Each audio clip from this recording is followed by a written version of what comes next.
What's up, Insecurity story. everyone, and welcome back to another episode of the Trainman Report, featuring myself, Holden Stefan Roy, Choo-choo. Alex Montagano, the Trainman himself, and Joel Xiaozu. Just be done with it. Yeah. No, okay. I gotta try. I'm gonna get in trouble. Chaoshu. I forget. Chaoshu. You know, Closer though. I have to say that the syllables in the correct order and not like mistaking the number of syllables. It's improvement. it's an improvement. And I will say this is that in defense of you, Holden, that it takes me a long time to get someone's name right, which is difficult for me. And I was able to do it for Joel because I do run into him on a regular basis, but I cannot promise that for the wide breadth of people that I cross paths with. I'll just say that I'm phonetically challenged. I appreciate the effort. So yes, we're back, and Hey, guys. this is a live show, it is live. and y'all should enter the conversation via whatever platform you're Yes. on. and we will comment. derail Alex's schedule with your live interactive comments because we want derail my engagement. agenda. Derail Do it. his focus, create the ADHD environment, and we will engage you like that because we do want to hear what you think, what you have to say, and have all of your questions. I love it. I like things to be in boxes. Yeah. It was a big week. A lot of stuff happened. Yeah. Some community stuff, some sad stuff, some boring stuff, and we're going to talk about all of it. I don't know what you want to start with. Alrighty, so again, we have the honor and pleasure to have Joel Chawushu on the show.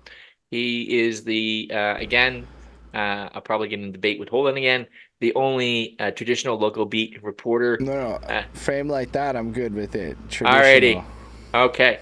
That is covering NEG, and yes, I think that one of the things that maybe I'll ask you to do is, last night was the council, is the June council meeting, and give us a rundown. What happened last night? I hear it was kind of animated. This is the city council, like the borough council, the CDNEG borough council. So, Joel, you there? Can you hear me? I'm sorry. I think we lost Joel. I got you back. Awesome. I got you back. Okay. So we were saying how last night. That's right. Yes. The NEG borough council meeting was animated. So I was like, give us a resume. What happened? Well, first of all, they did that cool thing where they moved the borough council meeting to another location. So last night it was on Côte-de-Neige at the Maison de Culture and the Côte-de-Neige Library on Côte-de-Neige and Jean-Briand, which is really nice. They have a nice little auditorium there. On the ground level, if I remember correctly, right? Yes. Okay. And you walk in and then you have to descend in the auditorium. It was a nice setup. I was surprised how few people showed up, but then again, it was a beautiful day. Yeah, it's a beautiful day. I mean, there's hundreds of people swarming around right outside the building. None of them are coming in. There were maybe 30 people in the audience, plus, like 20 staffers. What if they just started to do city council in the park? Like, high key, if we think about this, not from a perspective of what they want. Which part? Set it up in Girard. It's built for it. It's got the whole, like central, no, but I was going to go with the other side. What happens when it rains? Like the tables baked in and whatnot. Yeah. Well, then you do it inside. But if you could, no control, man. No control. So if it rains, you don't have the same problem of it being a beautiful day and people dodging your council meeting. Right.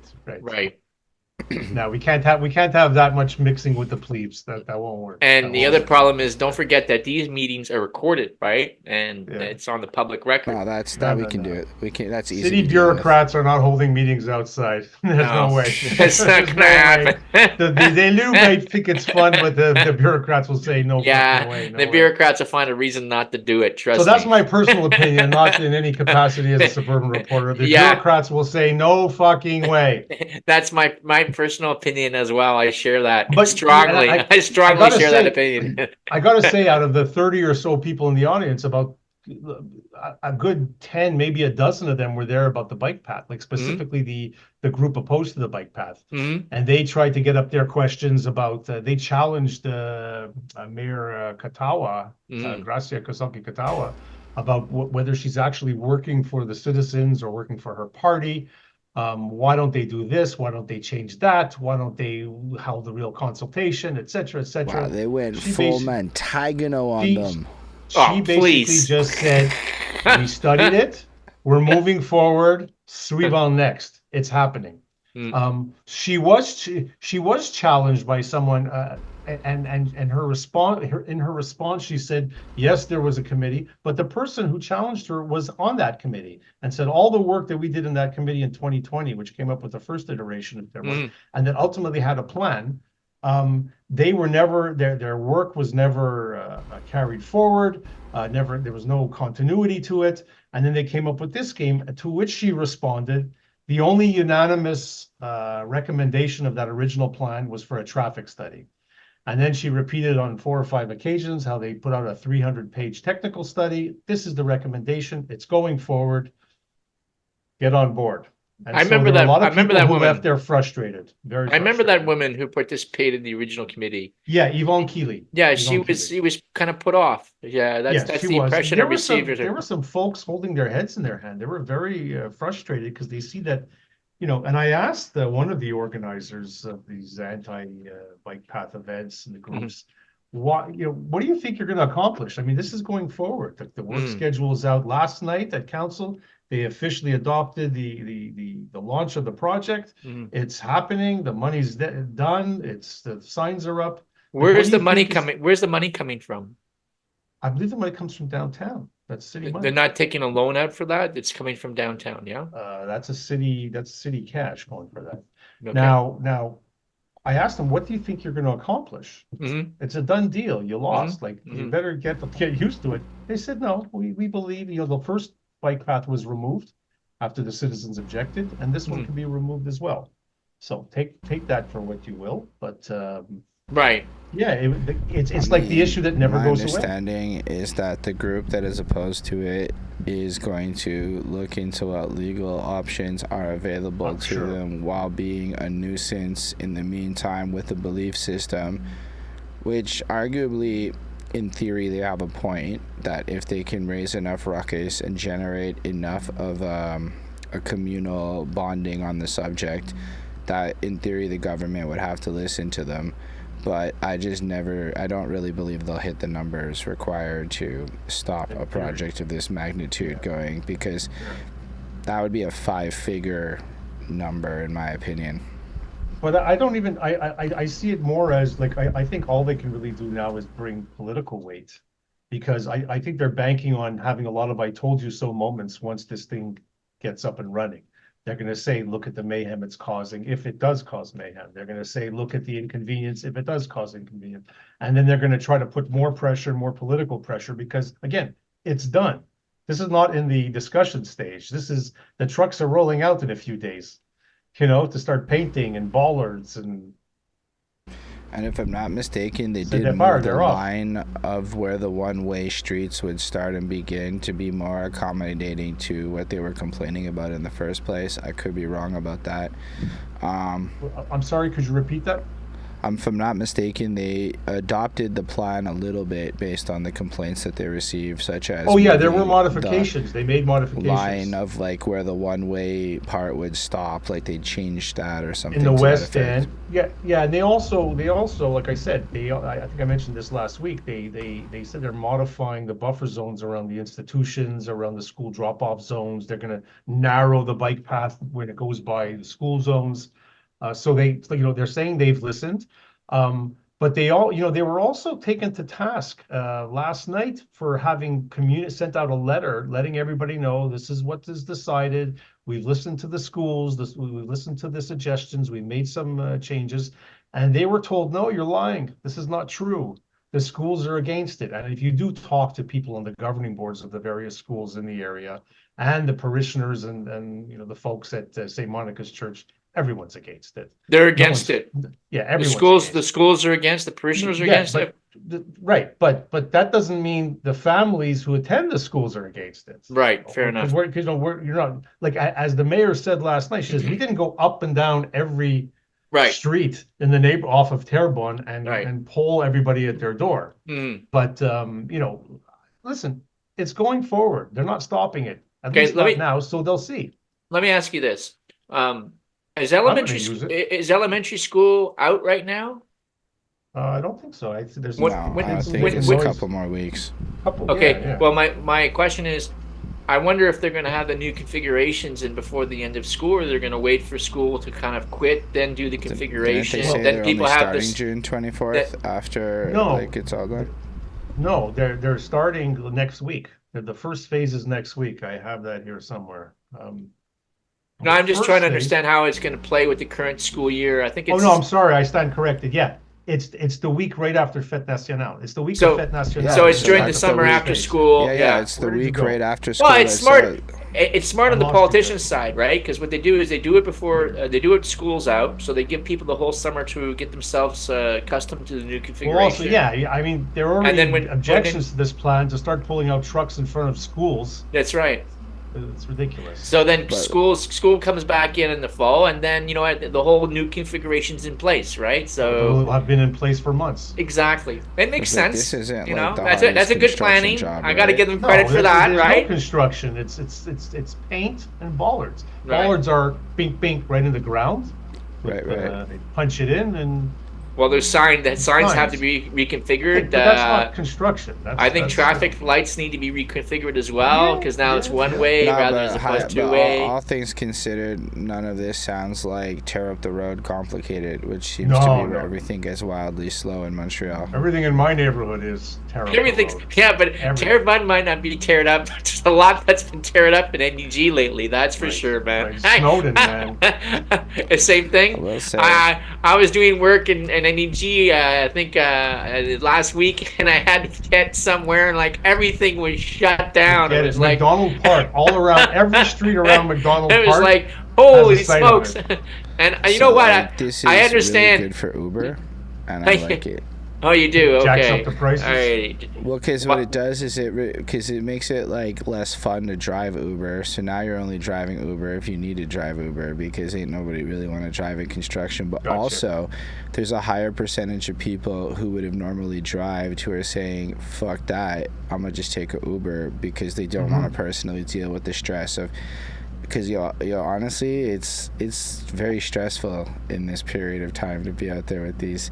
You never know. You go up the street. Now you're going up an alley to get to your person because there's roads cut off. This morning I was headed to Home Depot on Saint Antoine.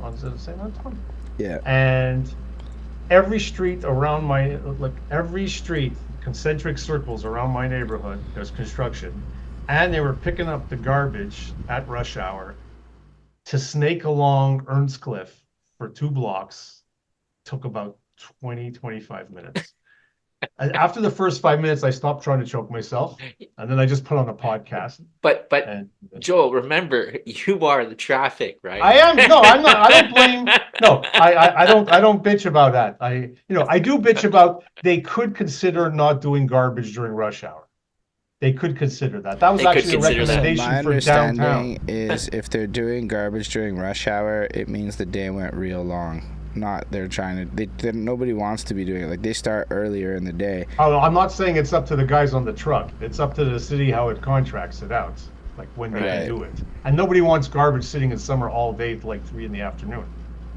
But really, when the half the Farkakta borough is in construction mode, and rush hour, like. Okay, man. And then how does the garbage truck get on the street that's torn up? Do the people now have to? No, he's not on the street. He's only on the streets that are not torn up, where everybody else is. That's right. So, like, if you live on a torn up street, you have to walk your garbage up to like the corner to get your garbage taken away. There's actually provisions for that. There's actually provisions for that. Wow. And some streets, but the streets in my neighborhood, the entire block is not torn up. A portion of it is, and the sidewalks are kept. I mean, they're doing a pretty good job. The firm that's doing the work around MacDo Park, they're doing a pretty good. But it's a lot. It's a lot. Well, we can't fault the city for investing in our neighborhoods and fixing the streets. This is we have to bear it, right? Yep. But moving along, on this segment, we're going to talk about the English Montreal school board elections. And I really got to lean on you, Joel, because I have to tell you, I don't know a lot about the EMSB's internal they workings. Like it that way. Yeah, I can tell you. Okay, so what I'm going to tell you is what I know, right? Yeah. And you fill in the blanks. Okay. What I know is that the EMSB is the school board that represents the Anglophone schools in the city. One of Montreal. 9 school boards. That's correct. It's the major Anglophone school board in the city of Montreal. And what I do in Quebec as well. Thank you. And what I do know is the Lester B. Pearson, or is that gone? No, it's still there. That's the second largest. That's the second one. That's more in the West Island, if I remember correctly. So saying that, I know that the EMSB has had a turbulent history, right? It was taken over. There was a trusteeship of the EMSB. Actually, Marlene Jennings was appointed by CAC to preside over the EMSB to work through that.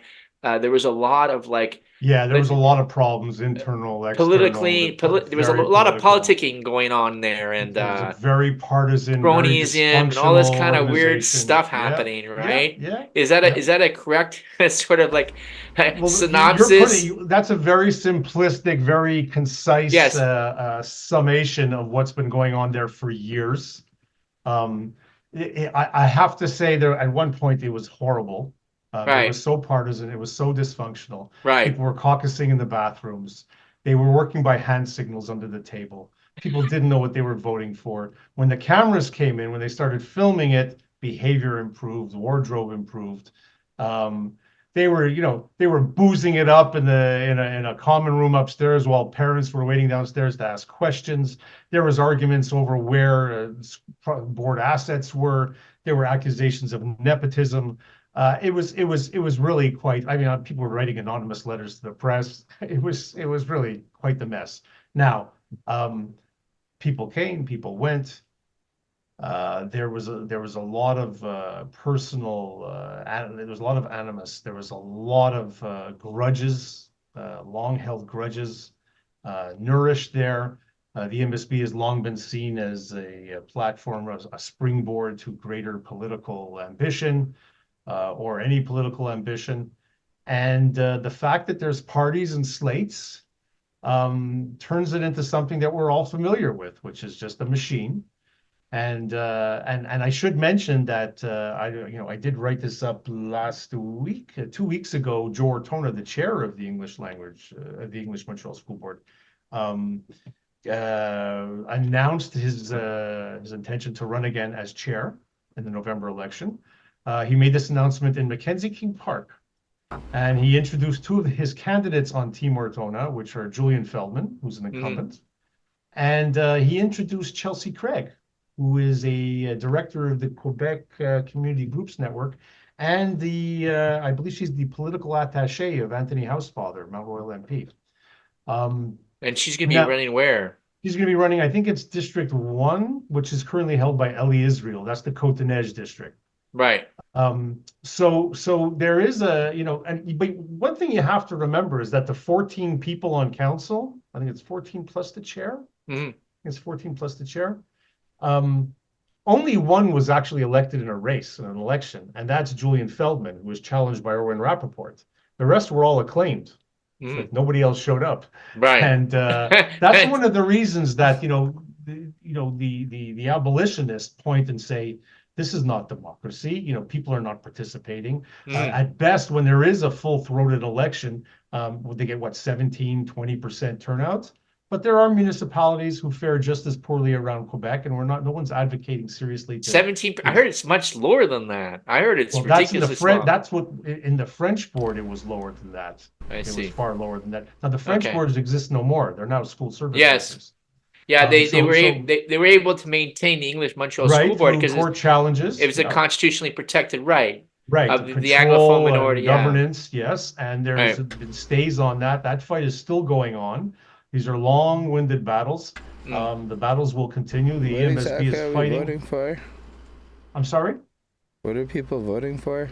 You're voting for the Council of Commissioners. There are 10 wards in Montreal that are represented on council. And if you have eligibility, if you're on the English electoral list for the school boards, you can vote in those boards. If you have children in those boards, you're automatically on that list. The moment your child graduates, I think you have to request to stay on because I believe they automatically transfer you to the French list. So you have to make that effort. You have to call the EMSB and tell them. And who runs? Is this people who work for the school board or just random citizens? No, anybody can run. I believe the qualifications for running, I think, are similar to the qualifications for municipal. Now, you can go on the EMSB website and it'll give you the whole rundown. Like I said, there are 10 wards plus the chair, plus there are 4 parent commission seats. Those are elected by their parent committee groups, but there are 10 wards where there's people door to door knocking and debates. And that, in a good year. But last year it was only Feldman. Everybody else just was acclaimed. Nobody else challenged them, so they were acclaimed. And they make the decisions to spend the hundreds of millions to determine curricula, so we could in theory all just go run for the school board. and get is that a paid position? Yeah, I think they get like, I don't know, like 10 grand a year or something. It's a very nominal amount because it's really part-time work. It's a couple of meetings a month. And there's some other duties. It's a lot of glad handing. You visit your schools. You represent. This sounds exactly like the type of corruption I could get on board with. Corruption. But Nolan's asking. I've seen some shit there, but Nolan asking. I'm just saying, if you're getting paid 10 grand a year to go to a couple meetings and shit, that sounds like and you can get on committees. There's like stipends. I don't know if they did away with the stipends. There's stipends for which committee you're on. Like if you're on the transportation committee, that's another $500 a year. If you're on that, which meets like 6 times a year or whatever. Some boards are more creative than others. I know the board up like north of Montreal, the English board, what they did is because there's a pool of money for salaries, and they just decide how to divvy it up. And years ago, some councillors, I believe, they wanted committee assignments because you get $500 here, $500 there, $500 here, $500 there. And at one point, somebody, like advocated getting rid of the committee bonuses and just people show up and do the work. Just do the work. Let's not drain. Let's not squeeze the budgets that could go to playground equipment or something else. Just do the work because you want to. But really, I had somebody lay it out. Stephen Mitchell, who was a school commissioner in, I think it was Rosemere, somewhere north of Laval, and he broke it down for me. He says, when all is said and done, you're earning like far less than minimum wage for the work you're doing. You got to really love community, a sense of governance, a sense of a purpose to work in an institution like that. And you can tell the people who are, and you can tell the people who are not.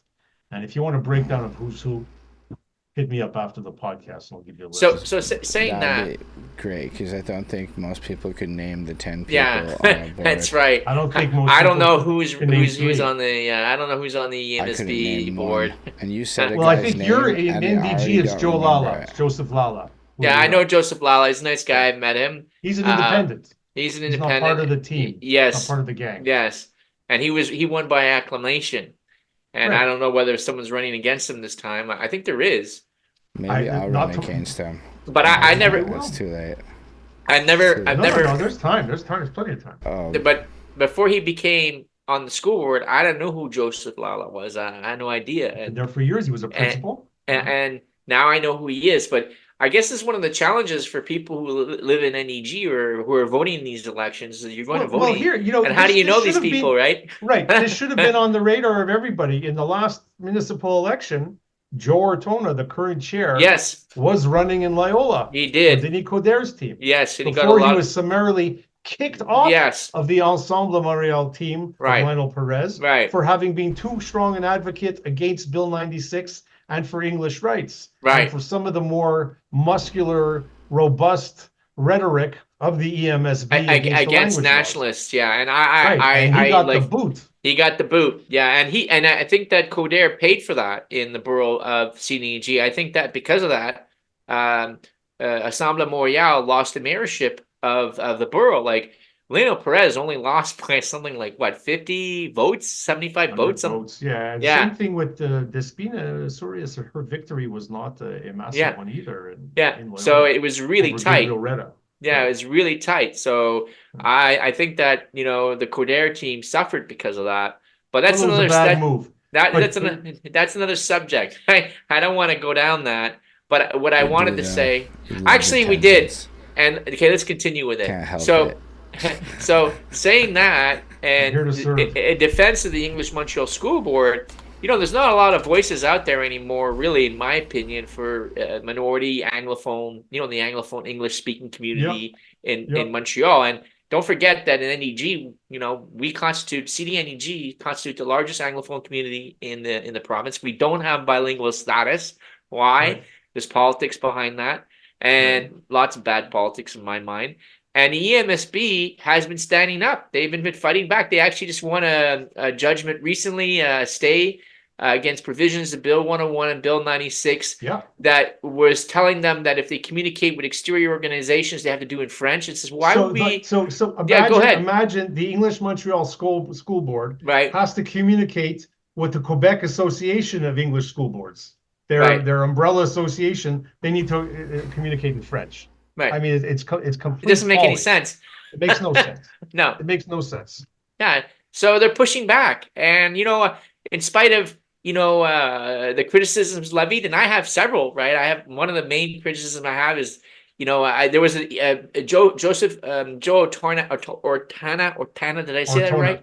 Ortona did a video online talking about how they want to, advertise and promote the elections, get people more involved. I think that's an important step, because if people are not engaged, they're not voting, they don't know who's running, that's not good. I don't think most people that don't have kids are aware of the fact that this is a thing, because if you don't have a kid, you don't think about school boards.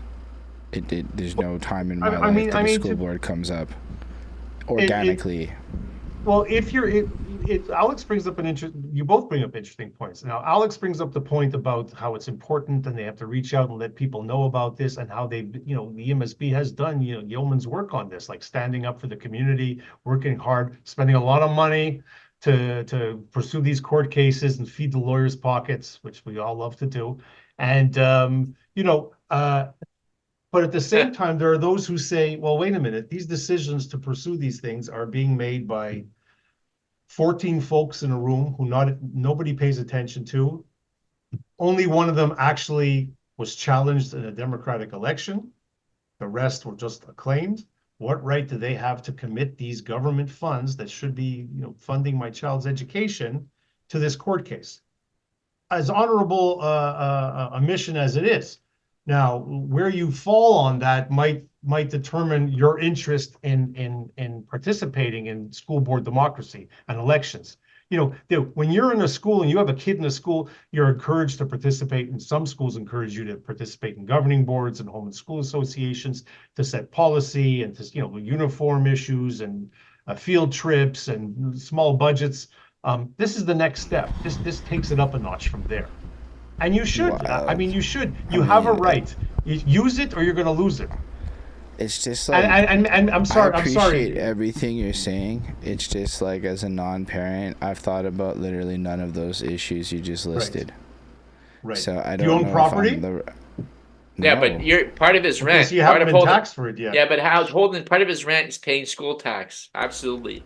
And sure. I pay school tax, and school tax is significant. Then y'all pay. Guaranteed. Yes, we work these numbers. So for me, it's like but you know what? Even if you're right, it's just that if you're not in a circle that discusses these issues in any meaningful way, which you probably need to be a parent or possibly a homeowner to be in one of the groups that would at all think about this, how do you encounter it at all? Like, EMSB news is probably so buried in the zeitgeist of news that Terrebonne bike paths and fielding shootings and everything else is going to get attention more than there's 3 EMSB schools around the Terrebonne bike path. So there you go. That's why Joseph Lala's been at all these meetings. He's been soaking it all up. Yeah, he's been there, and good for him. It's still never heard that guy's name before today. Really? Okay. He used to throw a mean barbecue. I don't know if he does it anymore. I'm just like, because to my, I could make more of an effort to go look up news, but I just don't, because it's not a habit that I feel a lot of people my age and younger have established. Pretty much my whole adult life, news was served to me via social media, and I know that's not like the wisest way to consume it. But there's the explanation right there. But with a good friend group, up until 2022, you got wildly informed, and then they banned it. And I don't know how to adopt. I have not adapted to this shit. I go to a news website, and I'm crippled. I don't know what to click on. I don't know how to. Like, it's not an. We I know need this to all talk sounds about kind that of stupid. No, it doesn't. Like, it's you're being very forthright. You're being very frank, and I appreciate that. And I believe that most people, and that's why TikTok is kind of. That's why TikTok is such a powerful force right now for news people. And you'll see that people who like news are on TikTok, and there are these little pundit groups, debating pundit groups. Like, I have a few friends that just, anyway, I know we're not supposed to talk about social media, but. No, we discussed this. But like I said, if it was relevant, and upon which, how do you get the information in 2024 for something like this without that? expand the word, EMSB Alex. has a very well-staffed finance communications department that's very busy. There's a lot of promotion going on. There's a lot of good news coming out of there every day. They hit up all the social media platforms. If you follow They them, do? you're not going to get any sense of governance or about these issues, but you will get a connection to the EMSB. You can also just show up and see and watch a meeting or watch one online. There was a time when you had to schlep down there and sit in the room and watch. I think I would do that. See what that's all about. It used to be more fun. But like, I don't know. I don't know. As much as that's true, I feel like it's so hard to invest in those issues, being how unrelated. And I can see how most people that are not parents are like, "Bet I'll let the parents run this one." It seems like this is more of a parent-driven thing. Or it's just something if you're interested in local democracy, or if you've just started to pay attention now. I'm sure there's a cohort of folks who are only paying attention now because the EMSB has been leading these fights on Bill 21, on Bill 96, on Bill 40. And I should say the evil Bill 40 that the CAC passed to abolish school boards. Bill 40? To abolish school boards in favor of school service centers, which is more heavily bureaucrat run. And effectively make schools more, in terms of branding and culture, more part of the government, with less local decision making. The Liberals were the first to try it. I forget, was it Bill 86? I'm trying to remember they tried it several years ago. And while they were planning to do it, a by-election came up in Côte Saint-Luc Hampstead in that district, and they voted the Liberal Party, the Quebec Liberal Party, which the Anglophone community has dry humped for a generation or two, is putting it politely, stood up in unanimity and said aye to canceling that by-election, to cancel a school board by-election to fill a seat because they knew later that year they're abolishing school boards. So why spend the 50 grand on the election? They did it anyway. Yeah. They couldn't, right? But they failed because of the opposite. The PQ helped defend it. I mean, right. They failed, but the Quebec Liberal Party, right, disenfranchised the largest English-speaking Jewish community in Quebec, right here, took away their right to vote for their political agenda, and they sent out the Darcy McGee MNA, David Birnbaum, to go do a bit of a dance to explain why it's a good idea. And this guy was a former a director of the Quebec English School Boards Association. It's so incestuous. It was so rotten, the whole gang, all of it, all the machinations. But people turned out to vote. They had their by-election. The government of the day had its mind changed, largely thanks to Jennifer Macaron, who was the chair of Sir Wilfrid Laurier in Laval, but who is now the MNA for Westmount in the Liberal Party. I mean, you can't make this stuff up, man. No, you can't. So, you know what I was thinking? It's very incestuous. If somebody were to take the time to create animated versions of this and like Joel just narrated it, it would go viral and it would spread the word. But I'm saying animated, goofy shit, like, cause like, you know what taught me about electoral reform? There's one dude on YouTube that made videos explaining elections using animals and high key, but each of the animals in the kingdom kind of trying to vote. Or his Lego. So good. I gotta come Alex back to Lego. Alex did that Lego shtick on a table. I gotta bring the Lego back. I had to bring the Lego. Do you remember that? Yes. Holden, I don't think you'll remember, but a long time ago there was a coffee commercial where a guy is standing in front of a table covered with coffee beans and he has a yardstick. And he takes the yardstick and he slams it down on the table full of coffee beans. Nabob. Whatever. He pushes them all aside. Nabob and he says, coffee, we only if I remember choose correctly. Yeah, the best. So Alex was doing something like that with Lego, like beautifully illustrating how you need to target voters in Côte-de-Neige, Notre-Dame-de-Grâce to get elected. And it was entertaining and horrific at the same time. Yeah, I need to come with a new one. So that's the kind of stuff. And I don't know if this might be something that the school board may want to invest in doing for themselves, because if they are interested in really reaching a broader people, being like I think there's just an assumption that people know things based on how things were done in the past, and I don't think it's really true, because like when I'm like talking to people my age, none of this comes up. Like, wildly, none of these topics. Like, nobody, the bike path will come up. That is a topic. Well, that's why 9 of 10 seats are not contested.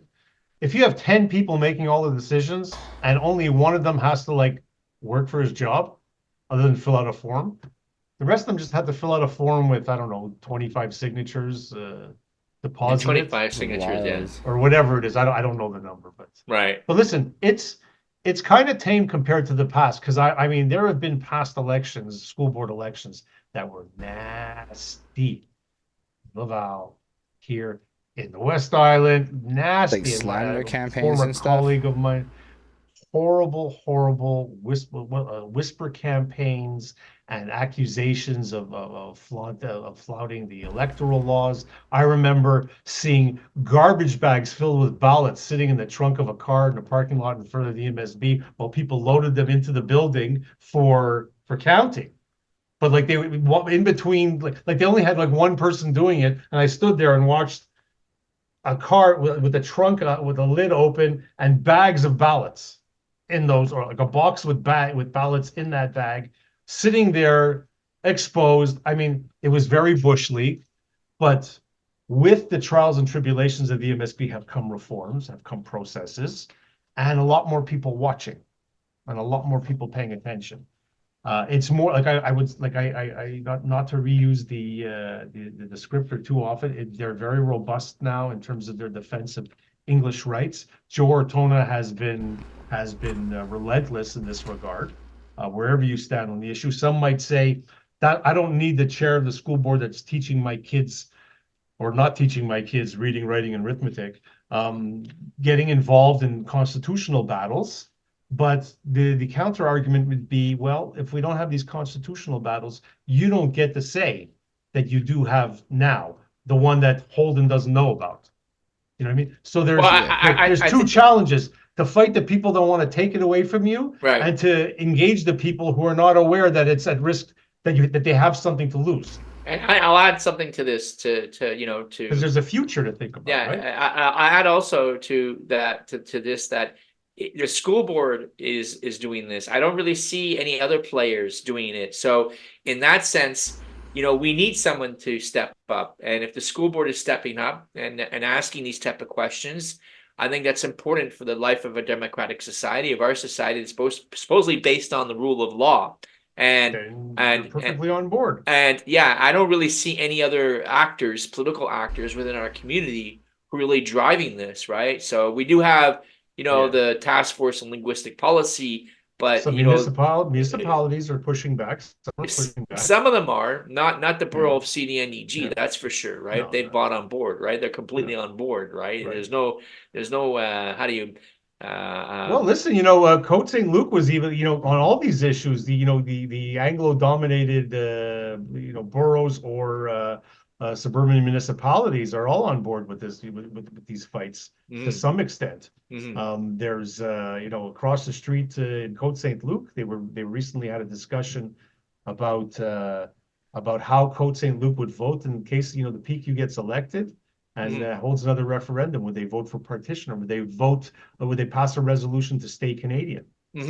And what that would mean. I mean, so all these discussions are happening, not necessarily in CDN NDG, sorry to say, right? But they are happening, and it's. So moving along, I guess I have to own up to the fact that in this episode, I kind of, drove interest on social media about how we'd be talking about crime. And some people took that as a sort of, what would you call it, a vehicle by myself to like pump up rhetoric and generate interest. But I really sincerely feel that in the city of Montreal in the last year and going forward that we have seen an uptick in crime. If you look at the police data, there has been an uptick in crime related to assaults and burglaries. Auto theft is out of control.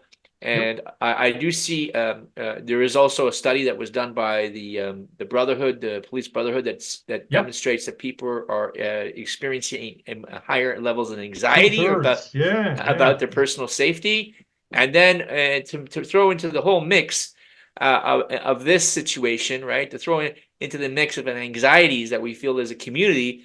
We're living in a time with a lot of tension on the international stage, right? We have obviously what's happening in the Middle East with vis-a-vis Gaza and Israel, and then we have the war in Ukraine, Russia invading Ukraine, and all that's happening around that related to the former Eastern Euro states, Poland. There's a lot of stuff that's happening right now. We're no matter which way you want to slice it or dice it, we're theoretically at war with Russia. There's a war going on right now, right? We're supplying weapons, arms to Ukraine, and they're throwing these arms and weapons manufactured in North America and Europe at the Russians. And as the Prime Minister famously announced during a rabid, spittle-laced invective, shouting at the top of his lungs, "We will not stop until we win this war." Prime Minister Trudeau announced that, so yes. I mean, but like Canada been like buddy with Ukraine for a hot minute, even before this, and like before Russia invaded, we were there training the soldiers and things like that. So like, what about we in bed? Yeah. So back on the local crime though, back on the home scene, we've had sorry, I'm redirecting. Yes. Yeah. Sorry, redirecting. No, so back on the home scene. We have, we had an incident on Fielding.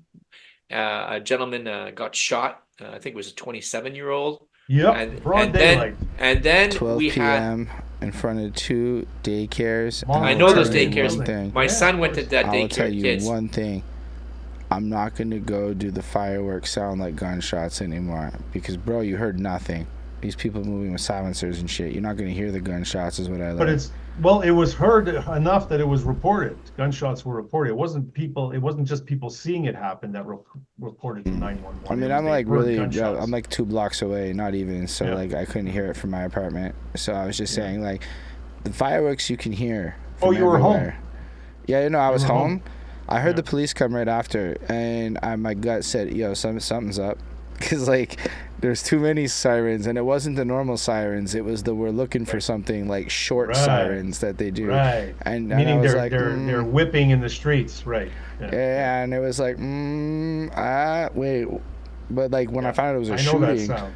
I know that sound. When I found out it was that, I was like, bro, I'm like so close that in theory I would have heard the gunshots, but I did not, and so I guess that they're not as loud as I thought they'd be. Well, I talked to a few people about this, and I talk to people about these type of things often. But what I find is that a lot of people were disturbed by this because it was in the middle of the day, in the middle of a neighborhood this wasn't tucked off in an industrial park.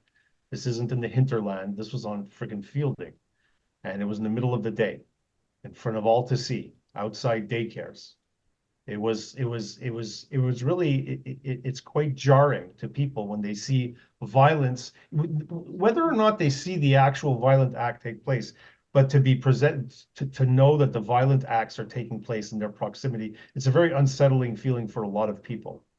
Unfortunately, many are used to it or are not fazed by it. But this is what gives people a sense of insecurity, because a lot of people think you need to go find trouble. You need to go find violence. You need to go find bad people, bad situations. Well, sometimes bad people, bad situations find you. Sometimes you're the coyote walking down the street and the bank vault falls on your head. Thankfully, that's not the large block of cases, but no, I will say crime happens. It happens. Montreal does not have the same reputation for Toronto in these regards. Toronto is notorious for having bad aim with their shootings and bystanders get clip galore. Montreal's pretty accurate, is my understanding. That's why Chris Rock said you got to charge $500 a bullet. And you'll see if Montreal did that, I'm telling you, they're hitting you with the 2 bullets. That's where my understanding. Because if you really look at our shootings, which have I really read every homicide thing the SPVM's published over the last 15 years out of fascination? Yes, I have. Very little bystanders get hit in Montreal, which I'm bringing up because, like, look, I be in some places that are questionable here and there, and there's a general rule of thumb: the only people who get clipped are asking for it. And I think that the people, yes, there's the occasional things and scuffles, and if you're drunk out at 4 a.m. in the middle of a heat wave, so brawls might break out. Well, you're talking about targeted murders, right? Because we're talking about was this not targeted? Yes, but this no, fielding thing. I mean, yes, this was right. But if you're talking about homicides, I'm looking at the numbers from the SBVM reports. Okay, so let's talk to the numbers. So hold on, let's talk. I didn't want to distract you from that. I want to talk about the numbers. I will say that guy. While there is a lot of random stuff, most of the stuff does feel like, in this regard of the scary, this side of violence, it's super, you're probably, no one's going to run up and shoot you randomly in Montreal. Well, that's why I find that kind of phenomenon less scary, because it's not my problem. So when I lived in St. Leonard, that was kind of the thing. You'd have a grocery store torched, like a truck ablaze is driven through the back door. The whole thing goes up. 3 weeks later, it's open again. It still smells like smoke. You're buying Parmesan cheese and a mustachol, and you're like, and the old ladies are walking there, the nonnas with their knitted bags, and I asked you, you're not afraid to? It has nothing to do with me. They shop. So let's talk about the data. Let's talk about the numbers. Yeah, what is the data telling us? Because there's the perceptions, and then there's what's really happening, right? So let's talk to that. So the homicide thing, excuse me, take off my glasses for this. I don't have my reading glasses with me. There were 31 homicides last year in Montreal. Now, that is a 3.7% decrease of the 5-year average. And a 26% decrease in homicides from the year before, more in line with 2020, 2021. So, pre-pandemic. What's really quite startling is there's an asterisk. It's not an asterisk, it's not an appropriate term, but women. There were 14 women murdered. 14 women were victims of homicide last year. And here's a stunning statistic for you if you didn't know it already. From January 1st to December 31st, there were 6,529 victims of domestic violence in Montreal. That comes out to about 20 a day. Is that right? I don't know. My English major math is. That's based on more than 13,000 calls. And keep in mind, whatever's reported is not the total number. Correct, and that's just what's reported. Exactly, and they're when you say 13,000 calls, 13,000 calls in what period of the year? For the year. For domestic violence calls. For domestic violence calls, and 6,500 victims. So that's a lot. That's a lot of violence being perpetrated on spouses, presuming most. So saying that, does that figure include assaults? Because there was I looked at I looked at the piece, videos. And there's domestic violence calls, then there's assaults, right? Burglaries and assaults, and from what I understand, those are up. Those are way up. Is that correct? Right. Yeah. Well, I got to go through my papers here. You're asking me questions I wasn't ready for. That's fine. But in the meantime, if I can just circle back a second. Go ahead, please. Sorry. You were talking about the Middle East and how it's affected hate crimes. Yes. Hate crimes. There's some numbers on hate crimes. Through the roof. Yeah. Hate crimes in the city of Montreal, are up. Is that 66.5% over 2022? And the biggest jump was in crimes targeting people for religion, and that's up 174%. And crimes committed against people for sexual orientation, identity, or gender expression, that's up 160%. Really? Yep. Well, that surprises me. And the number really surprises me. That's just for attention, Alex. If we're talking about 52 crimes. It's not that That's surprising. 1 a week. It's 1 a week.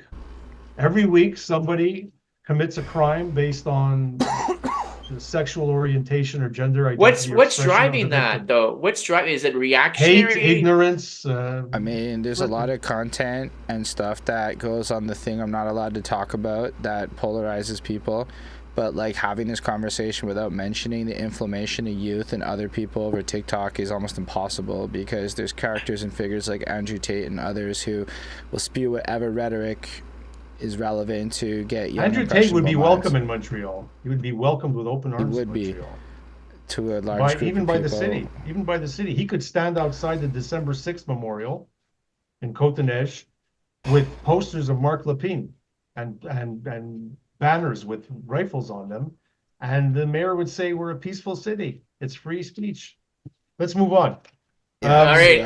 I really don't know where we're going with this Andrew Tate thing. Well, hold on. But because you have to listen to what the numbers are. But hold on, Alex, just to add context, it's because these guys preach certain rhetoric that has been linked to increases in things like hate crime. Yeah, and it gins up incels, man. It gins up angry little boys. Right. So Andrew Tate is the kind of guy that would be like linked to like misogyny and domestic shit. And then other figures would target the other things that had the increases.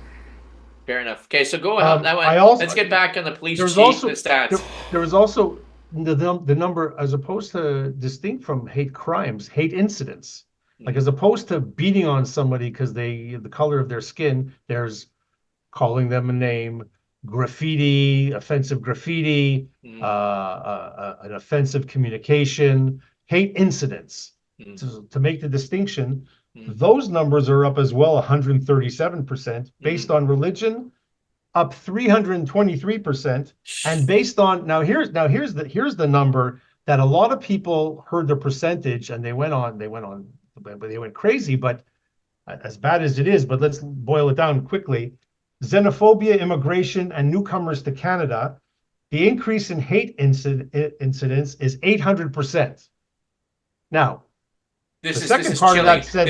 That's very, very now chilling. the second part of that sentence is in 2022 it was one case. In 2023, it was nine. It was 9 cases. Oh, okay. So I mean, one case is too many. But when people say 800%, okay, well, 800% of what? Like, where's what's your starting point? Right. But it's also like how many assaults. All these numbers are too high. It's like you're right, but I think it's worth bringing back to the point. If you have the numbers on the assaults, that would be really interesting if somebody has them, because like, I mean, yes, the hate crimes numbers are like high, but if I'm not mistaken, like just the domestic violence was like 6,000 people. That's a lot of people. And I don't know what assaults are at, but like I'm hearing the streets is hot is the way you would put it, and stuff might be like, I don't know, like I saw in Alex's post today, people were being like, well, crime is down in 2023, so obviously things are safer and better, and I'm like, I don't know if that's true, buddy. Here we go. You want to know about assaults? Yes. Assaults. In 2023, they were up 13.4% to 17,934 assaults. Now that's as opposed to sexual assaults, robberies, other offenses, attempted murder, all crimes against the person. This would be like if somebody got stabbed. If I stop you in the street and beat the shit out of you. So let's talk about crimes against the person. What are the stats? The total was 31,000, just over 31,000 last year, which is 30% higher than the average of the last 5 years. So this is my biggest concern, is the assaults against the person, right? Right. Because what happens is we focus on homicides, people dying, right? Right. But this is the smallest amount of. Yeah. It actually decreased, but when you look at the total portfolio of assaults against the person, there's a significant increase. And there's 2,100 sexual assaults last year.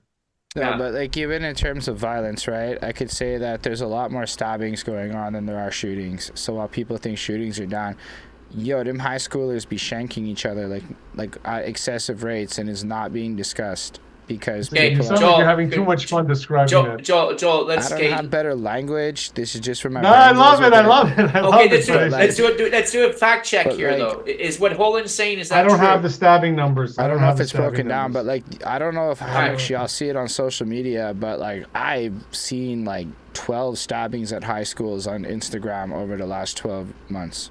Okay, let me throw the bomb now. Let me throw the bomb, okay? There was a shooting. More here. There was a shooting against a Jewish school. Talk to us about that. Oh, really? Which one? You got to narrow it down. That recently? Recently, yeah. That's at the Bell School on Hillside. Okay. Which is about a block or two east of, I think it's Wilderton. Wilderton. In the borough of Côte-Neige, Notre-Dame-de-Grâce. Okay. Off of Van Horn. It's attached to a synagogue, the Young Israel Synagogue. It was last Wednesday. It was the overnight Tuesday, Wednesday. Bullets were fired at the school. How many? I believe one bullet hole was discovered. I don't know how many shell casings. I'm going to look in my notes for that. But while I do that, that was about 6 months. It was almost 6 months to the day, I believe, since the two shootings, also in Côte-Neige, Notre-Dame-de-Grâce, of a Jewish school, the Yeshiva Gedolah, further west. Were these like at night or daytime? At night. After school hours. After school hours. I feel like they're like a different severity of crime if kids are in the building. Hold on. Okay. So two shootings there, which was also the same month that synagogue in Dollar de Zormo was firebombed, and a Jewish community center in Dollar de Zormo was firebombed, and the Jewish Community Council on DeCarry, their offices were firebombed. And last week, a school in Toronto, a girls' school, a Jewish girls' school, was shot at, and that was, I believe, during the day. I could be wrong. And a synagogue was firebombed last week as well in Vancouver. So all this has happened since October 8th. I mean, it's even mentioned in the police report. They devote half a page to it. They call it the Middle East conflict. Okay. They don't mention names. They don't mention nationalities. But they do say that in response, since October 7th, the Montreal Police Service focused its interventions on prioritizing a response based on respect, neutrality, and empathy. That's sure to strike fear in the hearts of the people with guns. They do say that they've been in contact with the communities concerned, which I presume to mean the Jewish community and the various Muslim or Arab communities in Montreal. I can tell you basically anecdotally and with solid confidence that not many Jews have confidence in the Montreal police or the Montreal municipal administration on this account. Or in Fatty Dagger personally. Clips? On the Eclipse squad? Yeah, no, not here. Me, like, not here. Because like they apparently have really ramped stuff up over the last couple of years and have been going to war on the guns on the because like I don't want to speak too much on that given life, but like my understanding is there is real stuff happening in that world. Well, they've decided to focus. They've decided to focus, and a few years ago, the Montreal cops and Laval cops and the South Shore cops and Quebec City cops, they got extra money from the feds to go after guns, because when it boils down to it, what people were concerned about was guns. There was, they canceled it was 3 years ago, could be more, a massive party in Laval, a huge rap event, hip hop event that was going to be outdoors. They canceled it for fear of gun violence. They canceled an event like a festival because one rapper was dissing another one on Instagram or something, and they said, we don't want 15,000 kids in Laval hanging around a concert, and people start shooting shit up. Okay, back on the shooting of the schools. It's a real concern. Right, we need to continue this conversation. Let's not just diminish it though, because as much as certain things like hate crimes are a concern, that side of life is a bigger concern for a lot more people, even in the borough of CD and NDG, especially if you got teenagers. So like I don't want to like your teenagers have more to fear from random acts of violence than most of your adults do, is my understanding of the situation right now. So related, you're saying that the teenagers in CDNDG, what's your connection? He's saying they're more prone to be victims of violence than most adults. I mean, all you got to do because is of where they go and who they're with. Go on Reddit at any time and look up the violence at Villa Maria Metro and Snowden Metro that target teenagers. I wonder if they still have undercover cops at Villa. They used to have these really young-looking cops. This isn't like the past, Alex. This is the present, but you're not a teenager, so you're excluded from it. Exactly. But what are you saying? What's not present? Like, people are not hearing about this stuff that's going on. We're not hearing about it. Is that what you're saying? Yo, do you really think teenagers are going back to their parents and talking about this? And there were some muggings in NDG a couple of years ago. Sometimes bigger stuff that happens. And again, I don't know the specifics of the teenager stuff. They're young bucks running around. Right. But they're having trouble finding jobs, these young people, because people my age are doing minimum wage work. And it's created this cycle where there's less money available in the younger ages, which has created a little more of a I don't buy that. No, I think that's also a lot of desensitization to violence. And lack of empathy and a lack of ability to connect to other human beings because you've had your head in your fucking social media for their entire adolescence. So why not kick somebody in the face? Let's see what it feels like. There's no sense. Half these kids can't. That's just what you guys did in the 70s too. Nah, it wasn't going on to the extent it is now, and you just made that point. The level of disconnect of young people from others and from their people around them is stunning. Ask your average 15-year-old, pick up a phone and call and make a dentist appointment or something, or call and apply for a job, speak to an adult. They don't know how to do it.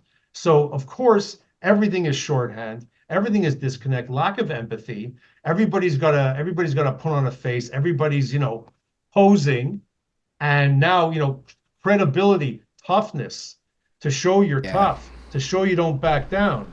That's the weakest thing in the world, and kids are doing that now because they don't have any other agency.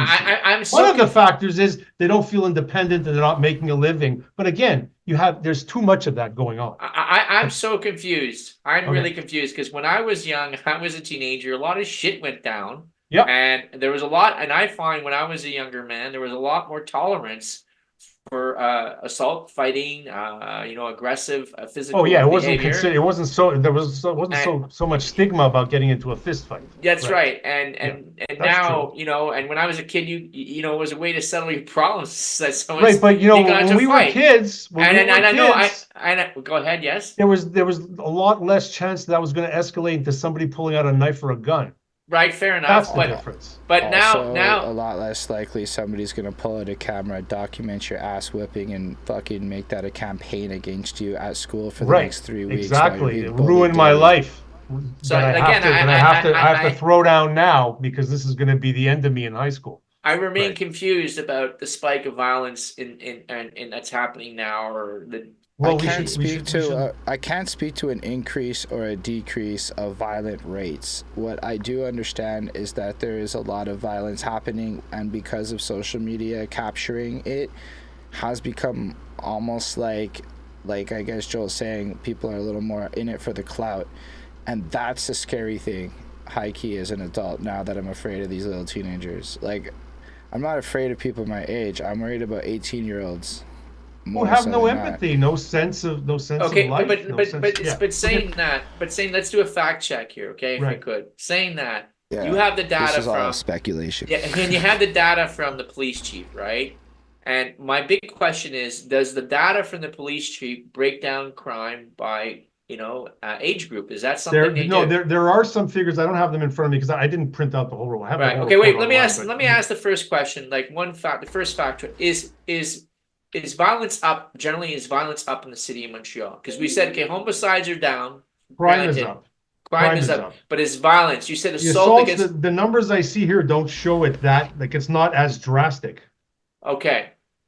I mean... But it's up, but not drastic. 13% over last year, but 30% more, all crimes against a person. Right. 30% more than the average of the last 5 years. So yeah, it's up. Okay, so it's up. So the second question is it being driven by young people, or who is it being driven by? But hold on, one of the bigger jumps there is in robberies. Right. And robberies as opposed to just theft. A theft is I go into your car, I steal your bag. Right. Robberies, I punch you in the face and grab your headphones. So there's more of that happening. All right. That's. And the question for that, Is that tourists or locals? We don't have that data, eh? That'd be super fascinating. Who's getting robbed? I can't understand why people would rob people. Like, what are they robbing them Because it's for? easy. I don't get Take it. something that doesn't belong to you because you're a loser. Alex, if you understand it. let's just reframe this from like for $20 earpods. What are they taking? I don't get it. I don't understand. Well, I mean, let's say I Easy grab money. your wallet. There's It's a easier chance than going to work. Nobody carries cash anymore. It's like, what, you Arguably, can take a wallet and cards? Well, I yeah, understand. but if I Dude, this is $1,000 to buy this. Yeah, but you And I can't have my rob someone's face in cell it standing phone. at the bus stop. Actually, You go have I it would like locked. to You know have stats. GPS on it, right? Yeah, no, cell phones are kind of risky to rob, but what isn't risky to rob is your wallet, your fucking, let's say you have all this other shit on you, and it's not, okay, look, what's probably also getting robbed is chains. My wallet, $20. That's your wallet. I have 140 in mine. Dust. But it's really more. What are they stealing that for? Chain, okay, look at Alex. Well, my chain right here, right. It's only worth a couple $100, but it's only worth a couple hundred. But it's still a couple $100 worth of silver. That's sellable because it's. Listen, unless it's a junkie grabbing it from you to get a fix, or somebody who just wants your bling, or who just feels like taking it from you. Which is, I'm going to say, a lot of this is probably bling and things like that. Or it's just part of a campaign. We're going to go out today and grab as much as we can, and we're going to get unload it and get some money to party or whatever. It could be, there was muggings last year in NDG. There was a few students who were mugged. Kids were pulled, and the way they did it, they were surrounded by 3 or 4 people on Monkland. They were pulled into the bushes or pulled aside away from the crowd, and they were swarmed fast, and they were shown a knife, and they were saying, "Give me your wallet. Give me your wallet." They were taking whatever was in the wallet, and they were leaving the wallet. And sometimes they take the kid, they surround the kid, and they walk with them to the bank machine. And they say, pull out, like, use your debit, pull it all out right now. Wow. So, there's also situations where people are doing shit like, because you got to keep in mind, certain people made money off of things like crypto, and they have big fucking mouths. The next thing they know, and this is with young people too, because a lot of young people actually did come. Now all of a sudden, this guy's walking around wearing $4,000 worth of clothing on his body. Homie's asking to get robbed if he's walking by himself in the wrong hood. And like, okay, I get your point. No one's asking to get robbed, but nobody asked to get beaten or asked to get assaulted. But like, you do draw a target on yourself. But like, if you're going to the club with like that much shit on you, you better be not rolling dolo, kind of thing. Like with common sense of life, because you're advertising I'm not broke. Well, then you need to reassess the clubs you're going to and what's important to you, man. It's not my if life. You have to worry about the fear of your life. No, I'm talking about the people in general, the people you're talking about. But this is also. But Alex is asking questions. How does this come to be? These are valid answers. Where I've heard stories of people who maybe do some of these robbings. Right, I'm not saying I'm not saying anything else. Well, no, it's funny on the question of violence, because there were, we were talking about shooting of schools at school. Yes, talk about that. I mentioned that it was a couple of months ago at Borough Council, back to the borough, where there was a discussion about incivility at council, and the mayor was talking about some of the invective thrown at her during the information session on Terrebonne bike path at the Benny, which we talked about. Here we go again. and there was a fellow who slammed the door. People were screaming at her, "You're a liar!" And people were generally pretty nasty, in their shouts. Somebody slammed the door, but she referred to that as violence. And I understand it's very upsetting, and that it's unacceptable behavior. It's uncivilized. But to refer to that as violence, and to discount people chanting pro-terror slogans at vulnerable communities in their face, outside their homes and outside their institutions, and to call that just robust free speech and we all love each other, is kind of I don't buy it. And the police who the scuttlebutt is, who have been told to stand down. I mean, I don't have a smoking gun, but I've spoken to cops who have said we've been told not to make arrests. There were cops who watched, and this should interest you, Alex, because you're someone in the business. For the UCAM encampment, their students were raiding nearby construction sites, and they weren't even students, a lot of them. They were, masked up and raiding construction sites for fencing.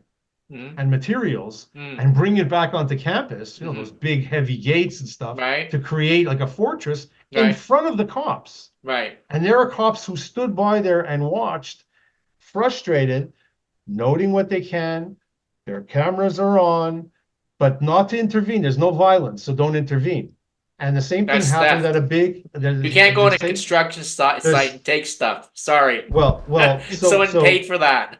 So they it would be interesting to see all the Quebec unions that have voiced solidarity with these cretins, these thugs, to see how they feel about it.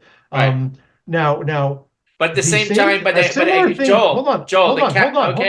Let me finish my thought. Yes, the same thing happened downtown during a rally of the Jewish community, where some flags were stolen and there was a scuffle with an older fellow, but some young guys, where a flag was stolen and people physically accosted right in front of the cops. They took off, they stopped whatever they were doing, they took off, and a cop pulled a reporter on the scene that we were told not to make arrests by our superiors. Now, you go get that on the record, you get that on paper, you have something. They're just trying not to escalate. Everybody believes something is an escalation. But again, you bring that back to what does that do for the sense of the citizens vis-a-vis their police? If the union is touting this Léger survey from May, and this was a survey of some 1,500 people in Montreal, including like 1,000 or so who use the metro on a regular basis. Metro is also an issue. If people are not feeling safe, well, either you have to do a really good job dispelling the myth you're claiming they're feeling because they actually are safe, or you need to redefine what it means to be safe, because a sense of security is part of being secure. That's why terror is so horrific and effective, because it causes you to live life differently and to feel unsafe. That's the point of it. And to be in fear, to fear the mobs outside your window, to fear people in the metro. Here, and if you feel unsafe, you don't take the bus. You stay in your house. You don't worship at your church. No, you closes off. The repercussions. I don't know what it's like for you guys, but when I attend a religious institution in my community, going back since 2000, since 9/11, there's guards. Right. In knife-proof vests. Right. There. I would say that is not a shared experience on my side of life. Well, you don't go. You don't see. Right. No, I mean, I went to hella churches, and ain't no church had fucking armed guards in front of it. Well, we don't have armed guards so either. I gotta throw this question at the group. The point is, there's the issue. Right, but I have to throw this. I know you're probably gonna, resist or not appreciate it, but I'm gonna ask the question. There was a conversation you were talking earlier about how people are calling things violent when people said bad things and said bad names, vulgarity, profanity. But is it yelling. Is it really violence or is it bad behavior? But do you think that the figures that are coming out of the police, do you think that what people are defining what violence is, violence against the person? No. Do you think it's softening up, or are these real hard numbers? No, the cops are not going to refer to somebody calling you an asshole as violence, or somebody yelling at a council meeting violence. Right. Because this is a very hot issue now. Disturbance. Well, it's incivility. It's incivility. And that's one of the reasons why governments want to crack down on that, even though, the big survey they did, and I should bring this up next month. I'll get the numbers on that big survey about elected officials feeling threatened and being harassed. What they don't mention often is that a big chunk of that data is harassment and disturbances caused by their peers, their colleagues on council. Right. Like that's the part we don't hear a lot about. Okay. Fair enough. Yeah, it's so listen. So when you hear in your neighborhood that a synagogue is shut up or school, see, that's terror. Shooting a bullet into a school overnight is to do what? To inflict fear. Scare. It's to inflict fear. That's what scare the people. definition of crosses terrorism. on your lawn. Correct. Or hanging a noose on someone's tree. 100%. So to hear when that's happening. And it happened less than, and the chance for it started like happening 24 hours after the worst slaughter of Jews since the Holocaust. Like they were handing out candies in downtown Montreal. So a month later, these shootings start and these firebombings start. And then to hear an elected official refer to somebody saying, fuck you and your bike path, you're a liar, and referring to that as violence while thumbing your nose at concerns of the community for these other incidents, I kind of loses credibility for me. So words matter, you know? We like to call everything violence. We like to group everything under a word that brings as much attention to it that we can. There's a big difference between me saying you're an asshole and me planting my fist in your face. There's a big difference. And anybody who doesn't know the difference probably never had a fist in their face. So, and which we can also get into, because I've seen that some of the numbers, now this is going back after the rabid calls for defunding police in the US, after it subsided, there were some hard looks at the data of the people who supported that. And the people who supported defunding police were mostly people in middle-class neighborhoods who didn't have to deal with shit like people being shot on the street in front of Holden's apartment, people who didn't have regular run-ins with crime. Those were the ones who said, hey, that's a great idea. And they didn't have to face the consequences of the actions of defunding the police. I'm really happy that you brought it up. People were getting shot in NDG before they defunded the police. Well, we haven't seen a defund police campaign like here, even remotely close to what's happened in some U.S. cities. They tried, and then it didn't really. Valerie was like, nah, I'm not going to listen to you. And then it kind of fizzled. Well, it's funny, the symbiotic relationship, because it's largely understood that the current administration has been very soft on the police in terms of the body cameras. Like we still don't have body cameras in Montreal. There's a $700 million budget, modern police force, increasingly militarized and weaponed and trained, but don't have body cams. And they keep saying it's complicated and pilot projects and yada, Their yada, favorite yada. word, it's complicated. But yes, c'est complexe. Eh? But C'est très the complexe. favorite word in this city is complex and inacceptable. Oh no, shooting at a school is inacceptable. Mobbing a girl on her way home from school in Toronto from Justin Trudeau. He gets his brow knitted. He starts breathing heavily. It's unacceptable. It's not who we are. It's exactly who we are. And we have to start talking about who we are so we can fix what's wrong. Yeah. So that's why when sometimes Alex is like, NDG's a nice, friendly place, I'm like, it is, but Montreal is also a tale of two cities, and often the other sides. Yeah. I mean, I was using the I will always speak the best of NEG and CDNEG. I know you are. You're a booster. NEG is wonderful. I think that's... Alex, there is lots of community here. No one's diminishing that, but it is also like there is the other side. Let me finish my point. But saying that, I lost my cell phone. Don't do this at home, okay, boys and girls. You're not supposed to do this. I lost my cell phone and I GPSed it. And it was on some place on Fielding. I won't say where. I went there, and I tell you, I saw living conditions. I don't know whether these were abandoned buildings or whatever the case. Yeah. I saw living conditions there that were the worst of the worst that I've ever seen in my life. Like, and I've been to a lot of places on this planet. Cross the borough, go to Goye. Yeah, and like there were like syringes on the ground, smashed windows, mattresses, and I work in construction, and one of the things I have to do is I have to deal with squatters, but they're not in the building when I get in. Okay, I'm past that. They have been asked to leave by whoever. I don't know. I'm not part of that process, but I have to go and clean up after them. And I tell you, there are people living in very dire situations and in absolute squalor, and they're living right here in our community. Yep. And I've seen it. Okay, and there is homeless on the the St. Jack escarpment. Yep. There's homeless people there. If you go down there's Girard, Queen Mary. You know where you go, Girard? Mary. When you go under Girard, the underpass, there's like a little kind of triangle green space that was created by the way the overpasses connect, and there's homeless people living in tents in that spot there. So this is there, right? And it exists. I understand that, and I see it. Do I understand it intimately? No, but it's out there. So saying that, I do have to say one thing to Joel. Joel, I know this conversation related to, you're a member of the Jewish community, you're Jewish, you work for the Suburban, which is a journal that caters and delivers news and important information to the Jewish community. And I want to thank you for coming and talking to us today and maintaining your composure the way you did. I know that it's very, there we go, Holden's going crazy. I know that, this whole conversation, this topic is very difficult and in particularly difficult for you.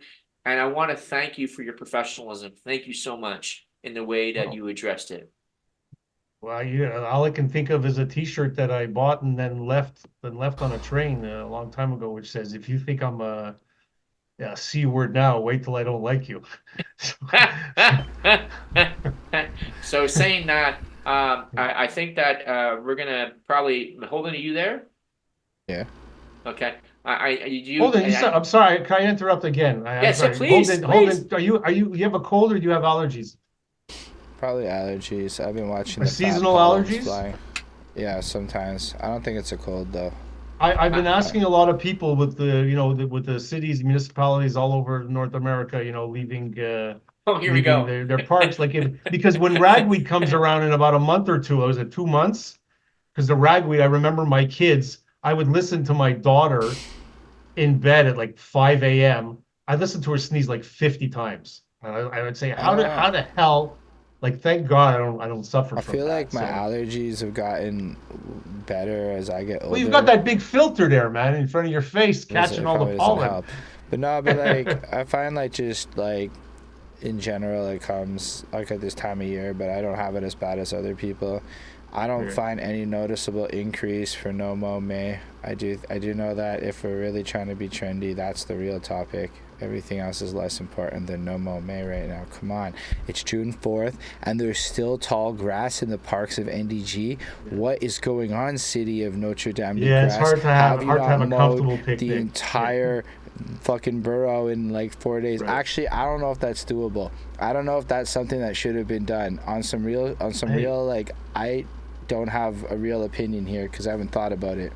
I have an opinion. You have an opinion? Tell me your opinion. Before I want to point out something about Holden's book that he has there, but go ahead. I want to hear your opinion. Okay. I have an opinion on tall grass and parks. I get it. People, they feel that by having tall grass, it's good for the insects, pollinators. Hey, I'm all for bugs. I always tell people who complain about mosquitoes in the city, it's, well, if you have mosquitoes in the city, it means we have bats, right? You like bats, right? Right. Purple martins is part of the food chain. We need bugs, right? Circle of life. And I'm happy to see that there's dragonflies in my backyard once again. But dragonflies need other bugs to feed, right? So, this is all important. But I have to say that the city is saving money by not cutting the grass, May. So what are they doing instead of that? That's my big question. And then when the grass grows really long, right, and when you cut it, right, there is extra work that's involved because now you have all these cuttings, right, that are on the ground, and if you don't pick them up, right, it'll kill everything underneath, right? Right. So. I'm here, you want to play, you want to do this. I say we just let it go the whole summer, see what happens. Right, yeah, and you see what happens, right? Complete sauvage. Yeah, bring it back to the 1940s or something. 1940s, the grass was cut, Holden.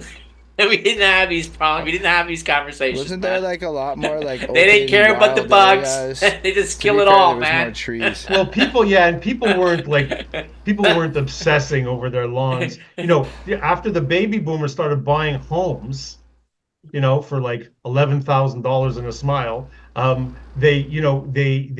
they really tended their lawns. They started importing grass and living organisms that had no business growing in Montreal, Canada, and you spend the next 100 years watering and fertilizing that shit to keep it going. But there are some areas that are a little wilder than others in all communities, and I salute people who let their lawns go, but at least they don't make it it's not a nightmare. If there's some kind of order to it. But to hell with the grass. Put rocks, put shells, put whatever you want, flowers, native grasses, but just don't let it look like a scrapyard because full of garbage. Yeah, on purpose. You had to hide the garbage. Like, yeah, it's like, but whatever. I'm moving along. I that was actually on the agenda, cutting the grass, because I'm sorry. That was no, but it's all good. It was all good. No, it's because it did thrive. There were quite a few posts on the grass fair, and they got kind of like it got nasty. My favorite one that I saw was on this funeral. It wasn't so much the parks; it was the cemetery people that were really going through it. Cemeteries, horrible like, and I don't know how I feel about it again that deep, but I guess if I was trying to go visit my grandma right now and I couldn't get to her because I'm like going through mobility issues or some shit, and now there's like giant grasses mucking up my wheelchair. Completely overgrown. That may be something that's a little problematic, considering what you pay these people at the funeral home, which is, it's in my opinion, extortion. Yeah.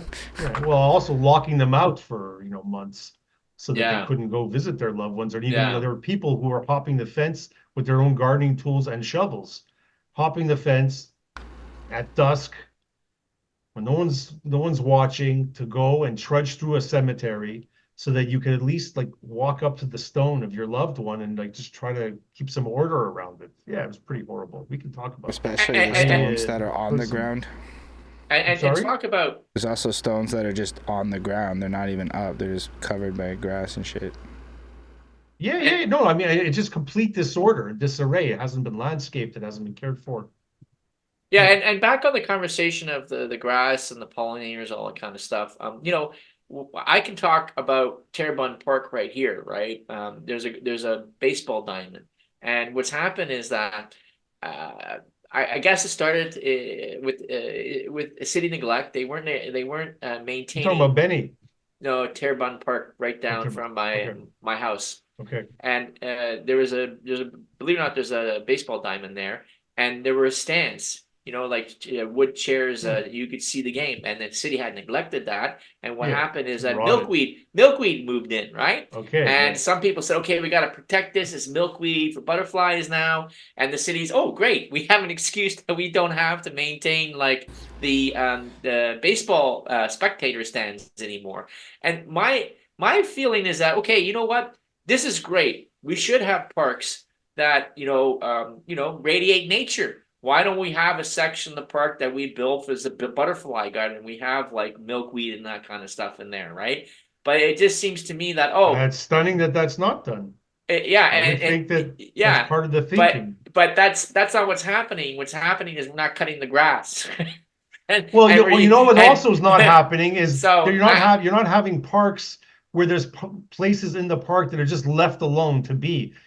People are increasingly putting fields and sports fields and facilities and playgrounds. Sometimes you just need space just to putz on the ground. Well, there was an article in a newspaper about that, where someone was having this conversation where we're taking parks and we're constantly taking pieces of them away to satisfy some community need, which is fair, right? But at the end of the day, what happens? Just natural green space. That people can go to and enjoy themselves and relax, get out of their hut houses under trees and stuff like that, right? Have a picnic in the outdoors, right? 100%. Which was the original conception of what parks were for, right? So I'm kind of throwing these things out to, for food for thought, right? And people to think about these ideas and these concepts, right?